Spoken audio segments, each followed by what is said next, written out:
배경 같이 한번 읽어볼까요? 시작. 다윗이 왕이 됐니? 가장 먼저 하는 일은 법궤를 다윗성으로 모셔오는 일이었습니다. 이는 다윗의 신앙이 하나님 중심임을 보여줍니다.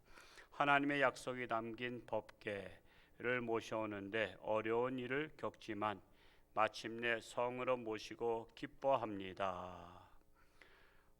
이 법궤를 뺏겼었죠. 블레셋과 전쟁에서 법궤를 가지고 나가면 이기리라는 생각을 가지고 했었어요. 근데 이기기는커녕 졌어요. 법궤를 가지고 가서 싸우면 이긴다? 그건 우상입니다. 옛날에 제가 청년 때 어떤 청년이 늘 밤에 꿈자리가 뒤숭숭하고 뭐 마귀가 나타나고 가위 눌리고 막 그래서 성경책을 머리맡에 두고 잤대요. 기가 막혀서 제가 상담하면서 성경을 머리맡에다 놓고 잔다고 해서 이게 부적이 아니다. 성경은 마음속에 모시고 말씀을 모시고 사는 거다. 하나님의 말씀을 머리맡에다 둬봤자 이건 밖에야. 밖에 둬봤자 이게 마귀가 그걸 무서워서 안 온다? 어림도 없어요. 하나님의 말씀이 내 마음속에 살아 역사해야 마귀가 무서워해요. 그러니까 우리는 뭐 성경을 부적처럼 뭐 집에다 모셔놓으면 괜찮다 이런 생각을 가지면 안 돼요. 하나님의 말씀은 마음에 모셔야 된다. 법궤를 언약궤라고 말하기도 하고 증거궤라고 말하기도 합니다. 그래서 이 법궤를 가지고 나가면 법궤가 이기게 하겠다라는 그런 우상주의에 빠졌다가 졌잖아요. 질 뿐만 아니라 법궤도 뺏겼어요. 근데 법궤를 뺏겼는데 그 법궤를 블레셋에 가져갔다가 자꾸만 자기들한테 재앙이 오니까 이게 법궤가 재앙 덩어리가 돼가서는 다시 돌려주는 사건이에요. 내용을 읽어보면 자 묵상을 한번 1번 읽어볼까요? 시작. 다윗이 법궤를 모셔오는 것은 하나님을 모시고 살고 기도하는 삶을 살겠다는 지극히 옳은 일이었습니다. 그런데 다윗은 이 일을 차분히 신하들과 백성들과 의논한 뒤 모셔오는데 온 백성들과 함께 모셔옵니다.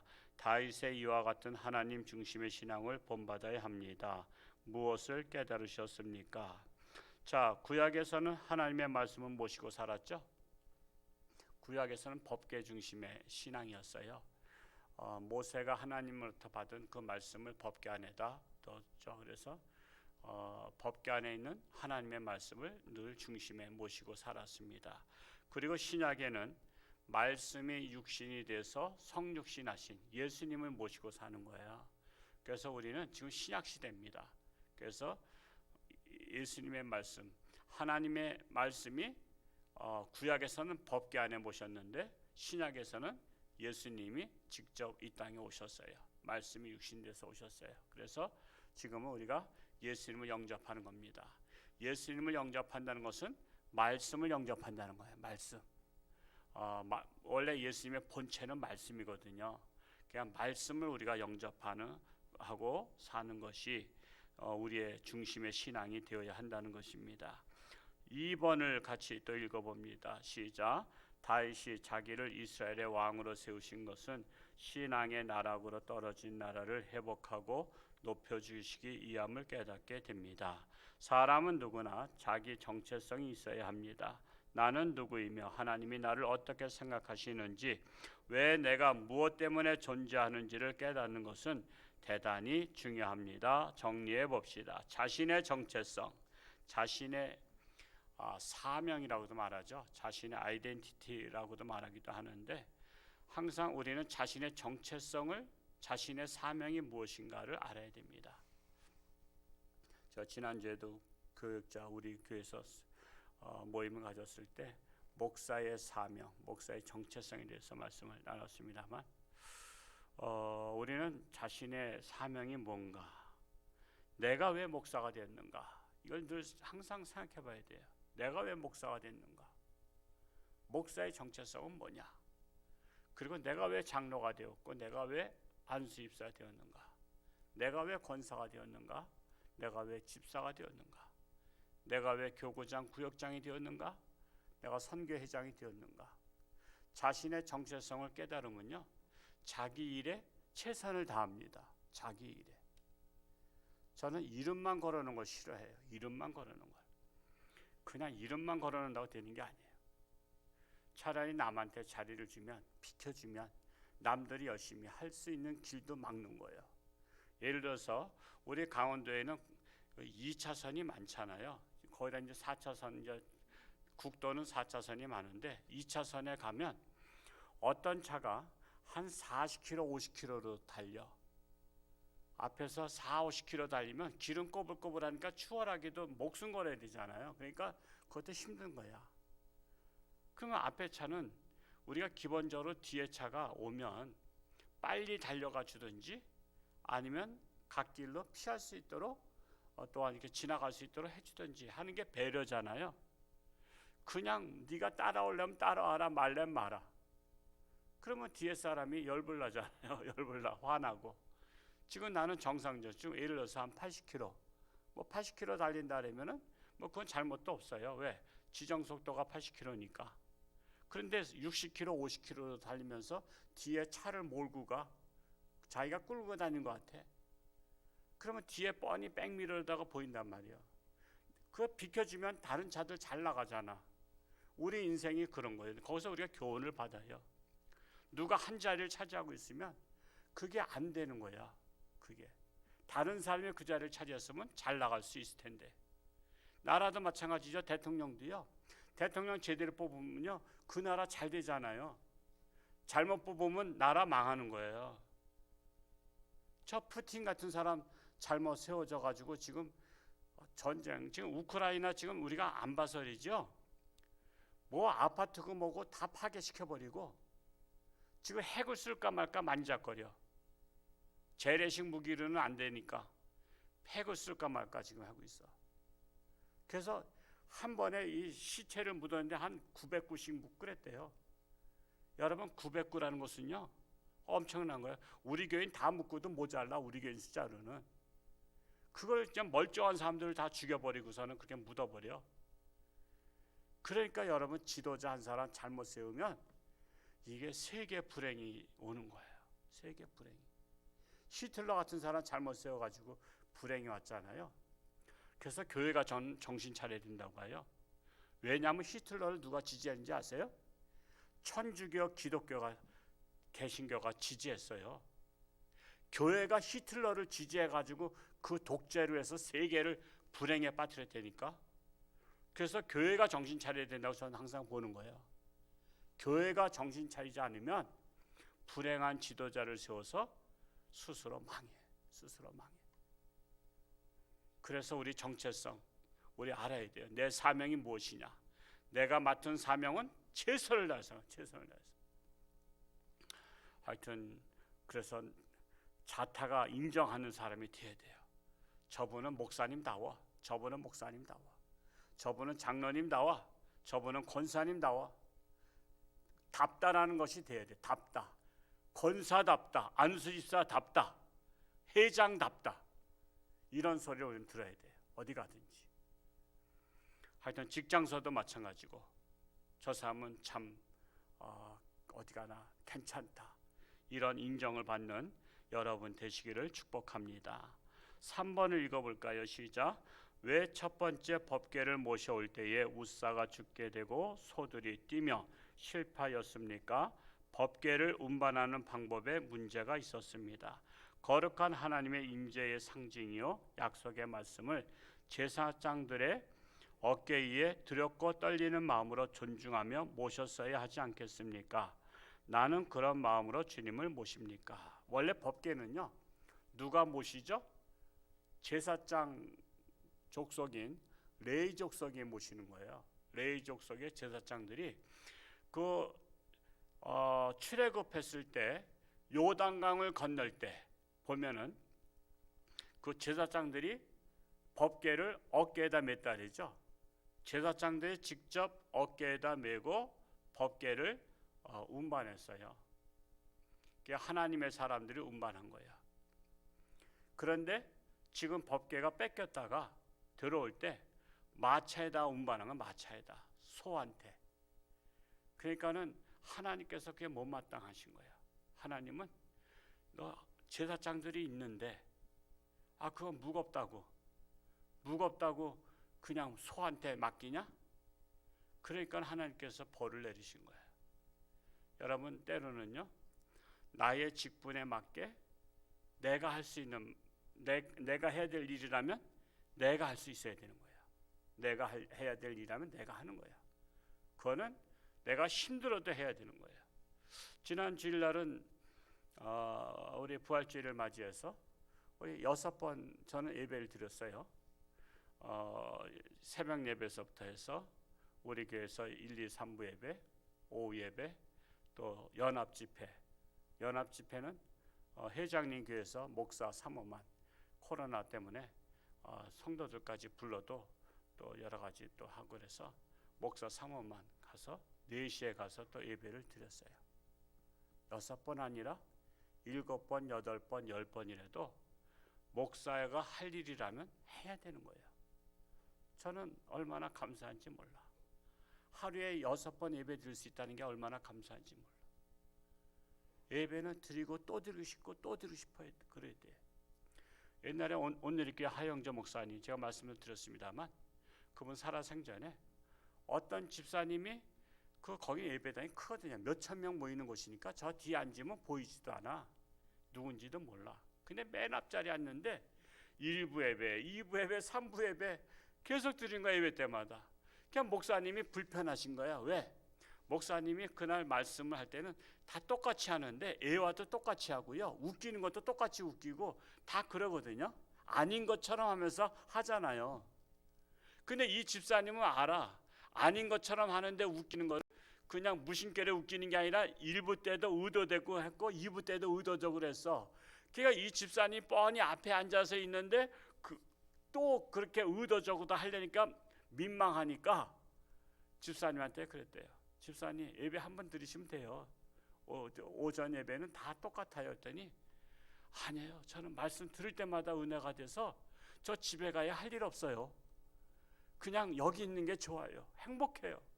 목사님 말씀 또 듣고 되는 게 좋아요. 그래. 제가 그 세미나 때 목회자들한테 고백하신 말씀이었어요. 제가 그 참석했다가 제가 묵상해봤어요. 여러분 사랑하는 사람의 말은 들어도 또 들어도 좋은 거 아시죠? 그거예요. 바로 사랑하는 사람은요 또 들어도 괜찮아. 사랑하지 않으면요 그 말 10번째야 그 말 100번째야. 그래. 지겹다 이거지. 지겹다 이거야. 근데 사랑하는 사람이 하면요 또 듣고 싶고 또 듣고 싶고 그래. 제가 요즘에 박기영 그 성악가가 부르는 그 주의 길 무슨 걷는 길인가 그거 늘 들어요. 늘 들어. 그냥 가슴이 뭉클해. 우리 정 권사님 목소리 튀면은 그거 한번 불렀으면 좋겠어. 목소리가 튀면 참 열정 가지고 그분은 또 이제 목소리가 굉장히 높아요. 일반 성악가들보다 한 템포가 더 높대요. 그냥 또 듣고 하는 거야. 왜? 은혜가 되니까. 하나님의 말씀이 은혜가 되시길 축복합니다. 그래서 정말 너무나 감사해요. 제가 우리 교회 와서 6번 예배 드리는 게 처음인 것 같아요. 하루에 공식 예배. 그래서 하여튼 우리는 하나님께 예배 드리는 게 행복하고 기쁘면 하나님 사랑하는 증거야. 하나님 사랑하지 않으면요 또 드려. 아유 오늘 왜 이렇게 길어. 옛날에 그런 분들 계셨어요. 다 그냥 12시만 되면 시간 보는 거예요. 나 약속해놨는데 왜 꼭 12시 5분에 약속을 했느냐 말이야. 누구 만날 사람을 좀 넉넉하게 좀 1시쯤에 약속해놔도 안 돼? 12시 반이나 12시 10분에 약속이 있다는 거야. 약속을 12시 10분에 잡는 게 어딨어. 그냥 그러니까 넉넉하게 잡아야지. 어디 갈래도 넉넉하게 가는 거 아시죠? 어디 가도. 그러니까는 그냥 목사님 그래서 그냥 시간하고 자꾸만 또 저 뒤에 시계 계속 보고 또 그래. 걔가 얼마나 지겨우면 예배 안 드릴 수는 없고 드리긴 드려야 되겠고 체면 때문에 그러지 말자 이거예요. 정말 예배 시간이 즐겁고 말씀 듣는 게 즐겁고 이렇게 해야 되지 않겠어요? 정말 우리가 정말 하나님의 말씀을 내가 직접 모시는 마음. 내가 모시는 건 뭐죠? 나는 어깨에다 모셔야 돼요? 마음에다 모셔야 돼요? 나는 마음에다 모시고 가는 거야. 예수님의 말씀을, 하나님 말씀을 내 마음에. 하나님은 그걸 알려주는 거예요. 마차에다 모시지 말고 제사장들에다 모셔라. 제사장들이 모셔라. 그리고 오늘날에 우리한테는 너희는 마음에 모셔라. 이 말씀을 하고 있는 것입니다. 한 기절 오늘 말씀 읽으면서 마음에 와닿는 거 그저 적어봅시다. 오늘 읽었던 13장 13절과 14절 다시 한번 읽어볼까요? 시작. 다윗이 궤를 옮겨 자기가 있는 다윗성으로 메어 들이지 못하고 그 대신 가드 사람 오벳 에돔의 집으로 메어 가니라.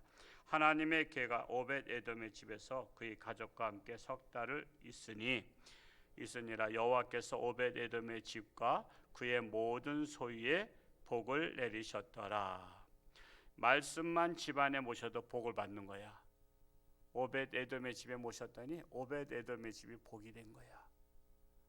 여러분 집안에 우상을 모셔들으면요 화분 덩어리 되는 거 아시죠?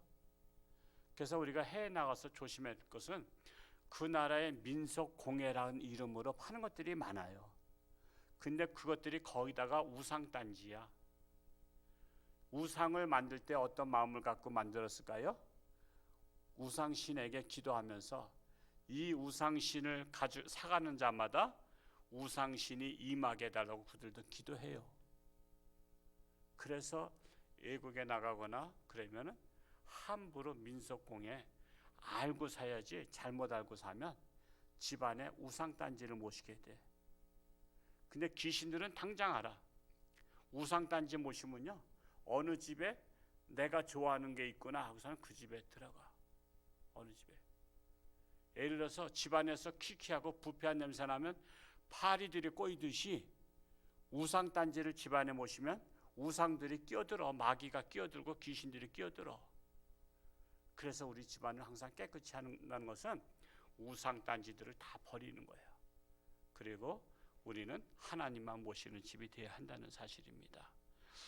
말씀을 묵상하면서 나의 삶에 적용할 것과 실제적으로 행동에 옮길 것을 구체적으로 적어봅시다. 늘 하나님의 말씀을 마음에 모시며 살자라고 했습니다. 감사하는 성도, 제가 이번에 그 강원 CBS 또 어제 그 차별금지법 반대에 대해서 인터뷰 보셨어요? 참 인터뷰 짤막하게 사실은 그 동성애를 하게 되면 에이즈 환자가 90% 이상 걸려요. 90% 정도가 에이즈 동성애자들이에요. 근데 그런 용어는 쓰지 말아 달라고. 벌써 우리나라의 법이요. 동성애하면 그 에이즈 걸린다 이런 거는 쓰면 안 되는 거예요. 쓰면 안 돼요. 벌써 그렇게 돼 있어요. 여러분 담배값에는 뭐 썼죠? 담배를 지나치게 흡연하면 폐에 해롭습니다인가 뭔가 써 있다 그러죠. 그러면 담배 피우는 사람들이 인권 모독이라고 고발해요? 그거는 건강을 위해서 그런 거잖아요. 그리고 술도 마찬가지죠. 술에도 뭐 써 있다 그래야 돼? 너무 과음하면 뭐 인체에 해롭습니다. 제가 뭐 술을 안 마시니까 병원에서 직접 읽어보진 못했지만 그게 써 있대. 그게 인권을 침해하는 거예요? 술 마신 사람한테 인권 침해입니까? 근데 동성애는 몸에 해롭습니다. 그리고 에이즈에 걸릴 확률이 많습니다. 그런 거 하면은 인권 침해가 돼. 그거는 해롭다고 말하면 불법이야. 불법. 그냥 내버려둬야 돼. 그래서 그런 법을 이번에 통과시키려고 하잖아요. 그런 법을. 그래서 저도 평생 저는 정치 집회나 이런 데 한 번도 안 가본 사람이야. 또 그걸 원하지 않고. 그런데 이거는 내가 거절하면 신앙 양심에 비굴한 것 같아서 제가 참 그런 거 집회 나가서 막 외치는 거 저 싫어하는 목사인 거 아시잖아요. 근데도 신앙 양심상 안 나설 수가 없었어요. 내가 비굴한 목사가 되는 것 같아서 허락을 했고 이번에 감당하게 됐는데, 하여튼 오늘 정말 시간이 되신 분들 가셔서 오전에 김남영 집사 딸 결혼식에도 참석하셨다가 거기서 뷔페니까 많이 먹어도 저 신랑 신부 측에서 뭐라고 안 그래. 시큰 잡숫고 그냥 한 3접시 정도 잡숫고 그냥 도청 앞에서 그냥 외치는 거예요. 차별금지법 반대, 반대, 반대. 이번에 그 시민단체 관계자들 만나보니까 참 열심히 뛰는 사람들이 많아. 깜짝 놀랐어요. 춘천의 어떤 정형외과 병원 원장님이 열심히 뛰시고, 제가 만나자 했더니 그냥 달려와. 그냥 너무 반갑다. 목사님이 앞장서니까 너무 좋다는 거예요. 또 그 건사연 단체에서도 막 그냥 달려와. 목사님이 앞장서니까 너무 좋다고. 그 바오로 병원인가 베드로 병원인가 거기 춘천에 가다 보면 있어요. 그것도 원장님이 또 달려왔어. 아이고, 이게 교회가 이거 앞장서니까 너무나 반가워요. 교회들은 다 예면하고 있대. 그래서 일반 성도들만 나가서 싸우는 거야. 근데 교회가 앞장선다니까 너무나 우리들이 하여튼 최대한 다 하겠다고, 최대한 인원 동원하겠다고 그냥 춘천에 장로님들이 앞장섰어요. 뭐 만나자니까 어르신네 70 가까운 분들이 그냥 7분인가가 오셨어. 그래서 저녁 잘 대접하고서는 그냥 협조 부탁하고 그랬는데, 일반 성도들은 이렇게 잘못된 법을 막으려고 싸우는데 교회는 안 나서. 그래서 저도 많이 회개했어요. 그래서 우리 교회가 빵 300개, 음료수 300개, 또 생수 300개 다 주문해서 요번에 300명 모이는 거야. 그래서 제가 본부에다 얘기 때문에 우리 한 300명을 모이게 하려고 하는데 이거 너무 적지 않아 했더니 300명이면 엄청 많습니다. 세상 노조 단체는 수천 명, 수만 명 모여도 교회는 안 모인대. 교회는 안 모여. 300명이면 엄청 많이 모이는 거래. 100명만 모여도 다행이래. 그렇게 안 모인대. 교회 이름으로 나가서 우리 하자려면 교회는 단합이 안 돼서 안 모인대. 근데 강원도에서 300명을 목표로 한다는 거는 이거는 최고래. 그 정도로 무관심해. 그래서 오늘 특별히 다른 약속 있으신 분들이야 약속을 소중히 여기셔야 되지만, 그렇지 않은 분들 도청에다 차 대면 돼. 그렇게 해서 차 대고 이렇게 내려오면 할 수 있도록 현장을 다 방문해 봤어요. 그래서 정말 이 일에 또 하나님께서 또 우리 교회를 통해서 또 많은 분들이 후원해 주셔서 아주 그냥 다 소신껏 할 수 있도록 한 것이 얼마나 감사한지 몰라요. 하여튼 오늘 하나님, 오늘도 악한 마귀 틈타지 못하도록 지켜주소서라고 기도하고, 우리 약봉지 전도지 절찬리에 판매 중에 있죠. 매상이 엄청 많이 올라요. 그냥 근데 통장에 들어온 돈은 없지만 그래도 엄청 많이 불티나게 팔리고 있어요. 오늘도 나가실 때 한 봉지씩, 한 봉투씩 가져가시고요.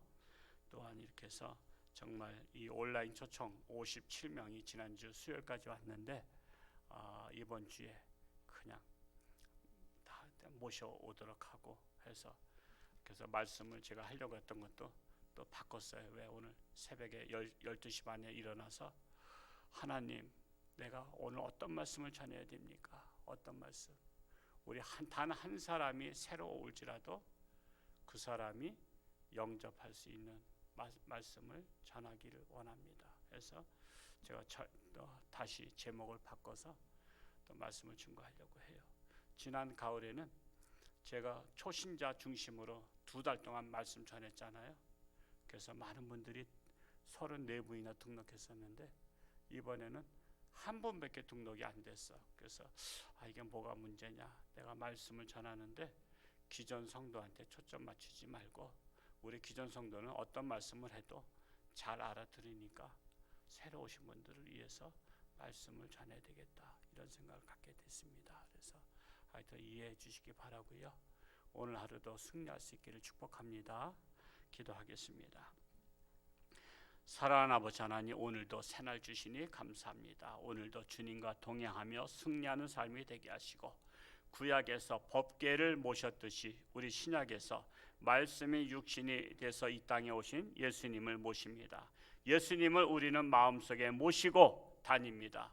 그리할 때 무엇을 만나든지 어디를 가든지 늘 말씀으로 승리하는 삶이 되게 하여 주옵소서.